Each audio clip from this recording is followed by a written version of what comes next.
আজ দুপুরবেলা চলে গেছিলাম আমাদের এখানে গোলবাজারে হরি মন্দিরে। 4-5 দিন ধরেই কীর্তন চলছে, আজ শেষ দিন। আজ ভোগ বিতরণ হবে। চলো হরি মন্দিরের ভেতরটা কেমন তোমাদেরকে একবার দেখাই।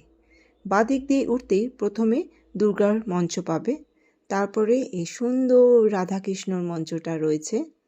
এখানে নিত্যদিনের পুজোও হয়। আর আজ তো কীর্তনের শেষ দিন, আজ একটু স্পেশাল করেই ঠাকুরকে সাজানো হয়েছে। ফুলের মালা দিয়ে পুরো ভরে গেছে, কি অপূর্ব সাজসজ্জা। তারপরেই রয়েছে মা কালীর মঞ্চ।